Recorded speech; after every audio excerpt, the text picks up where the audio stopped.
सागर काय करतोय? बस टाइमपास चाललोय. तुझं काय चाललंय? माझं पण निवांत बाबा.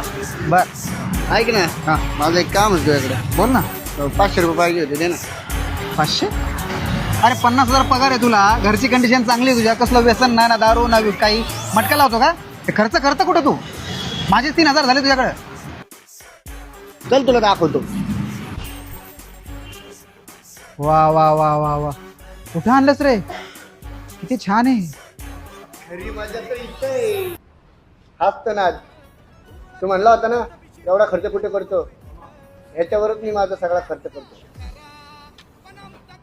आता तुला इथं आणलेलं ते बिल पण तूच भरायचं. काय? काय काय काय मी तुझ्या भरोश्यावर आलोय म्हणून तर तुला मागायची 500 रुपये मागत होतो. हा चल चल, अशा जेवणासाठी काय हे बिल काय? अख्खा पगार तुला.